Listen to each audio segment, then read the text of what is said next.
Does the industry, Nicole, need the code of ethics, NAR's code of ethics, a made-up list of ethics, to be an ethical industry? It shouldn't, right?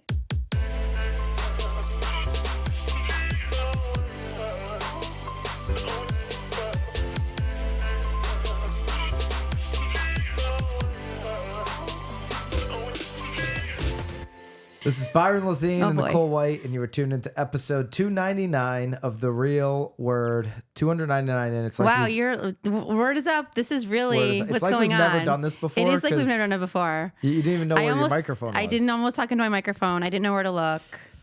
All right, we're going to do a throwback here on 299. We're going to go headlines show.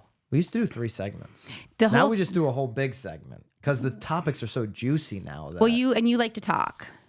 Yeah. Nicole. Well, our topics used to be, oh my God, if we look back, I think, remember one of them we were talking about the future being like the Jetsons. Yeah, like we used to have like goofy time. We used to argue over grass. I'm like, I like grass. One goofy topic in a week. No, I didn't. And we used to talk about like paint colors. And now, on pod, you'll just complain that I like to talk a lot, but then... No, you do love to talk. But then when we're off the pod, you're like, oh, you just talk. I don't really want to say Well, I don't want to talk. You try to out me in public. No. But I got a call from, I won't say who, I got a call from somebody from last week's pod, said they loved the pod. Oh, good. So they enjoyed hearing your voice. The co-star pod. So go check that one out. They liked your insights. My insights? Yeah. Oh, did I have any? You had a lot of insights. Wow. Yeah. Let's go. All right. Look at me. And now I'm going to need your insights on this. I'll need your thoughts down below in the comment section as well. We've got 2 headlines on updates on NAR, National Association of Realtors. Number 1, a Seattle-based Coldwell Banker franchise steps away from NAR. We knew this was going to happen. Yeah, Seattle-based Coldwell Banker Danforth has decided not to renew its affiliation with the National Association of Realtors starting in 2024, making it the first privately owned Coldwell Banker franchise in the U.S. to separate from NAR. This is on nowbam.com. On an issue statement on Friday, December the 1st, Dave Danforth acknowledged the value NAR has brought to the industry, but chose to prioritize agent autonomy. Okay, so this Coldwell Banker Danforth independently owned and operated. So that's what, with Coldwell Banker franchises, you get these independently owned and operated. Then you get anywhere owned. Corporate owned.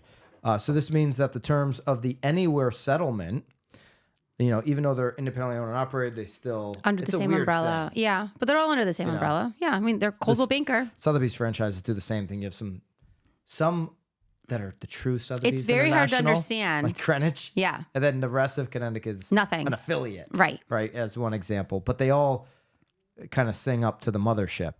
Not that that's a bad thing. That's just lovely. The way it is. Just the way that it works. I love the Sotheby's brand. Love it.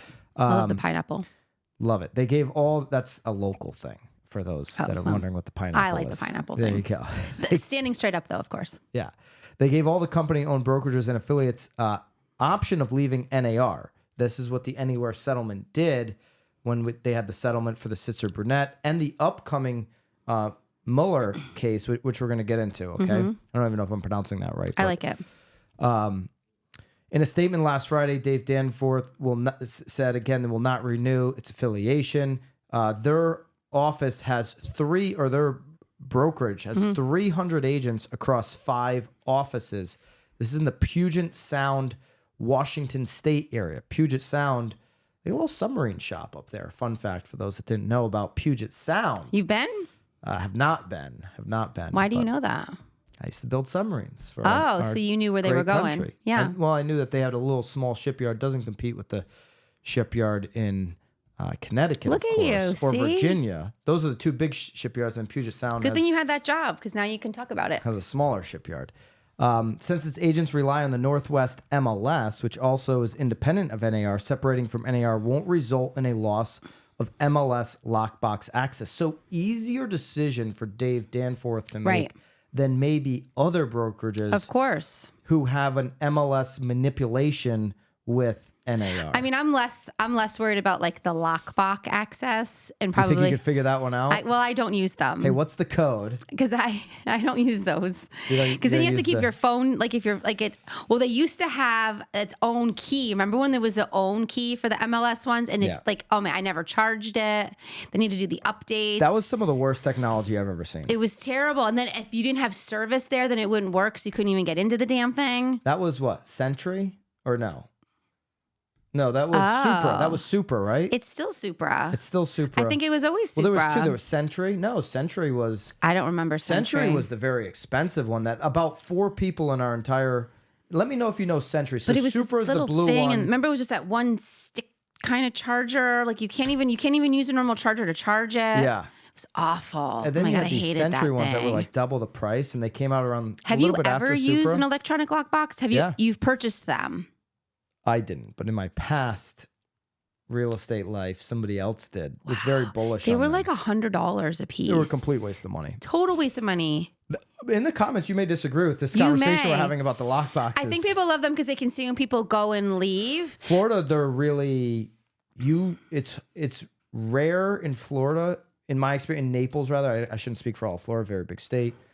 I mean, I guess it's easier to Very see rare if people to are not see leaving a or like combo lockbox. You mostly see electronic lockbox. Again, I think because you're also talking about $5 million homes. So I guess not that on everything. Not that lower end is less worthy, but it does give you the ability to obviously track the showings and who left, who didn't leave, who didn't put. Like if the key is missing, you can very easily backtrack to who it was. I completely get the whole thing behind it, but it's a good way. Around here though too, there's a lot of agents that are at their showings too. So it's also a good way to keep part-timers out. Since April, we have uploaded new and sought-after courses, content, and tactical assets for your business into the BAMX platform. Not articles behind a paywall that only pontificate to you what you should think and do, but education that actually shows you how to do what you need in today's market. Every day, we continue to add more content into BAMX and our private Facebook community. Content that works, content that our members have exclusive access to daily. It's why over 1,500 of you and climbing have joined us in BAMX. It's also why tomorrow's price is guaranteed to be higher than today's. That's called inflation. Do not wait any longer. Use code REALWORD and join the thousands of agents taking their business to the next level today. Code REALWORD for 10% off. See you in BAMX. right. Well, You just make it harder for them to unless access they're the homes. asking someone to borrow. Not that The I'm amount saying- of times I used to ask people, "Could I borrow your key?" I mean, I've used other people. Again, this was back in the day when you had to have the remote. Like I was running around the state just to get someone's remote so that I could then get into the house. Yeah. Yeah. Yeah, I can see that. Yeah. I'm not saying that agents should be conspiring in any way to do No, anything. I'm just I don't saying, think that's even allowed. I'm just saying that would. It's so much easier on your phone. Yeah, definitely easier now on your phone. Technology's gotten better. The statement from Danforth, though, going back to The topic. the Puget Sound Coldwell Banker offices, doesn't mention the commission lawsuits, nor does it references NAR's sexual harassment scandal. Unlike Redfin's statement, when they left, they mentioned clear. both. Yeah. But as NAR deals with the fallout of Sitzer-Burnett and prepares for an appeal, not to mention further trials or other class action commission lawsuits, Danforth may see a clear advantage to a very public separation. He made this public to consumers. Right. You know, this isn't just public to agents. As copycat lawsuits are being filed across the country, real estate companies affiliated with NAR may be more likely to be named as defendants, and Danforth's public defense of agents' independent choice. So he's going to allow the agent, you want to join NAR? Yeah. I think Your that's dime, great. go ahead. You don't have to. It's interesting though, because I wonder here, how many times are you asked, like, hey, like that are not affiliated with the real estate industry at all? Like, what's the scoop with this NAR lawsuit? Well, I've been asked a number of times. Right. So it almost seems like, and this is pure speculation. I think this is really probably just Have you more. not been asked? Oh, I've been asked. And again, and I'm not saying that this is what he's doing at all. I'm just, again, I'm wondering how many people, and again, I'm not accusing him of this, are sort of taking this approach because there are so many people thinking that, I mean, we get texts like the industry's going down, Nicole, like what's your plan B? Like whatever it may be. And I'm wondering if some people are taking this approach instead of, it may be easier than like counteracting like the narrative. Mm-hmm. Like he's just like, all right, we're getting away from NAR. Forget it. Everyone's questioning it. No one understands it. It's a clean, professional way to publicly acknowledge it without acknowledging it. Right. Or well, acknowledging it without educating it on it. Without doing anything. Right. It's like a Seinfeld episode. Right. Well, doing something with doing nothing. Yeah. That's probably a Seinfeld episode. Isn't that just Seinfeld? That's just like doing something great by doing nothing at all. And I'm not saying that that's what he's doing, but it almost seems like that could be that was the potential move because there's probably so many people asking about it. And this is a way for him to sort of step away so that they can maintain, their integrity and their ethics. Right. Yeah. So let me ask you this. Yeah. It's in the nowbam.com article. I think Sarah wrote this one, did a great job. Yeah. On the piece. She always does a great job. Are you kidding me? She does a great job. Yeah. After all, as any real estate agent can tell you, you don't need the NAR code of ethics to be an ethical real estate professional. Correct. So does the industry, Nicole, need the code of ethics, NAR's code of ethics, a made up list of ethics, to be an ethical industry? It shouldn't, right? I mean, come on now, people. How does it get policed without these? Just proposing the question. How does it get policed without the code? Of ethics? I mean, it sounds like there's going to be a lot more. Probably, like it would have to whittle down more to the boards. There probably needs to be just bringing out these code of ethics. I mean, that are coming down from the mothership of NAR. I think it could also be. Here's my 2 cents on it. Would that even then play a role in like your well, no, I guess it wouldn't. Here's like where they can do it. You could raise the standard. Yeah. You could really increase the standard in which to be licensed and maintain licensing. Right. And that could wrap in common sense laws, ethics, and that kind of thing, to not only get and maintain, but to maintain long-term the license. But that would also reduce membership. Okay. Which is that a problem? I'm just saying that's what it would do. So while Danforth's statement doesn't provide any further explanation for the decision, it's the latest, and here's the list. Okay? I am happy to hear, though, that he is allowing his agents to still join. I do think that there are some agents that still... Everything's about choice. That still find value, yes. Everything is about choice these days. And we've seen that throughout this entire debate. There are still agents that do 100% find value as being a value of being a member of NAR. Everything should be about choice. Yes. And so if we give more consumers more choice, give more agents the choice across the board, right? So in early October, Redfin, they were out. Yep. Okay. They cited the lawsuit. They cited the sexual harassment. Days later, Anywhere Remax settled and said, don't have to be an NAR member. This is the first big shoe to drop. Remember, you got to let some of these memberships run its course. Right. It sounds like they have a end of the year, beginning of year. Yeah, I think I just got my bills. What am I doing, March or something? It's March or whatever. So, some areas may all be different when they're signing in, when they're renewing. It's like the Inman thing. Like, cool, well, but companies like that have tied their subscription into when they had that cancel Inman hashtag going around. Yeah. There was a lot of people that were shocked to find out, wait a minute, I'm canceling Inman and I didn't even realize I had it for free. It doesn't matter if I cancel or not. I'm not allowed to cancel because my board dues are going towards it as some exit out of this relationship. Right. Those companies over the next 12, 18, 24 months are going to be vulnerable on their subscription platforms if they tied it to this. So Anywhere Remax, given a choice, this is the first shoe to drop. This is not owned by Anywhere, but the first in the family to do it. Mm-hmm. Obviously, the verdict came out of the Sitzer-Burnett. And now let's shift over to headline number 2, They Nicole. would have had to have, I'm assuming here, again, I'm doing a lot of assumptions today. They must have had to have gotten Coldwell Banker's authorization or okay to do that. Well, they've already given them the authorization, and they don't have to do any more in the settlement. They've given them the authorization. What, they have to double check? Well, I don't know. Do a check back? Maybe. Like, let's sign this off. You know, it's just a little they've sign given off. them the permission. And the NAR now is looking for permission going into headline number 2, Nicole. Let's go. To get the next big trial, class action lawsuit, pushed back. So the judge is tentatively setting the Moehrl, I think it's Moehrl, M-O-E-H-R-L, Moehrl trial for Q4 2024, despite NAR objection that they shouldn't even be able to set a date right now. We're not at a point where we can set a date. So NAR argues against setting a trial date. Ethan Glass, the defense attorney for National Association of Realtors, argued that setting a trial date was way premature, saying the court does not even take any requests to decide the case without going to trial.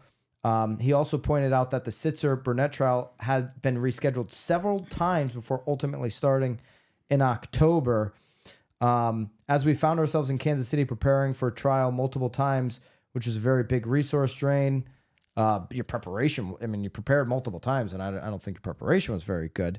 The current deadline for submitting requests for summary judgment is December 19th. So coming up, Glass asked Wood being the judge, for a week or so to notify the court if NAR wanted an extension of that deadline, saying there may or may not be reasons to do so. We are analyzing, this is Ethan Glass, NAR defense attorney. We are analyzing what the consequences of the jury verdict are, going back to Sitzer-Burnett. Mm-hmm. There are legal questions that at least the National Association of Realtors believes that the court in Kansas City got wrong.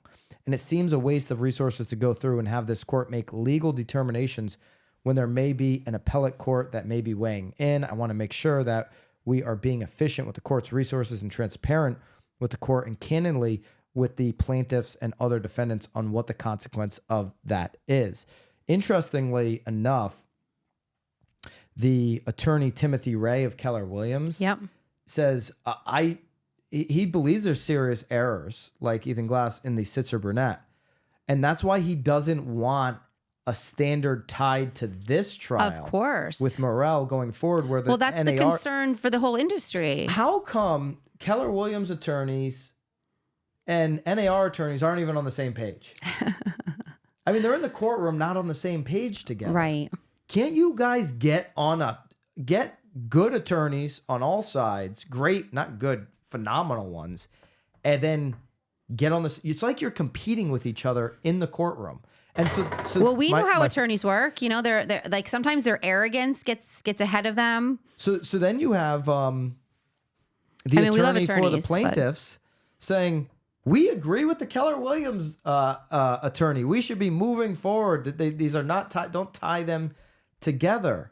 Asked by Wood to weigh in on Glass's request, Braun, who is the plaintiff's attorney, said he didn't see any reason for the legal challenges in Sitzer-Burnett, which may not be resolved for another year or more, to impact the trial schedule. So, and then he goes on to say, hey, yeah, we agree with Timothy Ray from Keller Williams. Like, don't tie these together.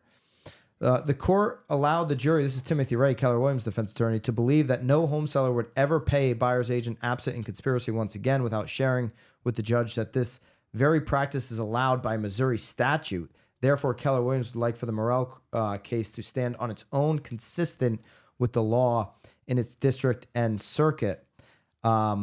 Judge Andrea Wood, I don't think the fact that the other case has proceeded to trial and there are certain legal issues that will be challenged post-trial affects what I need to do to keep this case moving here. It is different case with some different issues. So saying, hey, different case, different issues. Well, some different issues. Some overlapping issues, she says, in a different circuit. So I tend to agree with Mr. Ray's point that this case should stand on its own.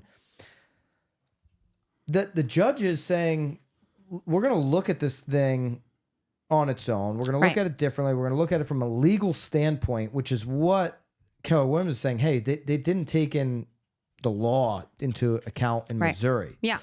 One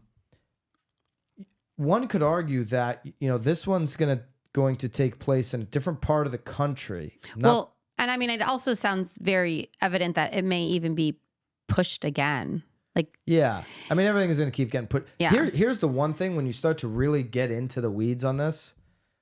The last verdict is, we're talking multiple years here on really sifting through everything. Yeah. Could be a new presidential administration.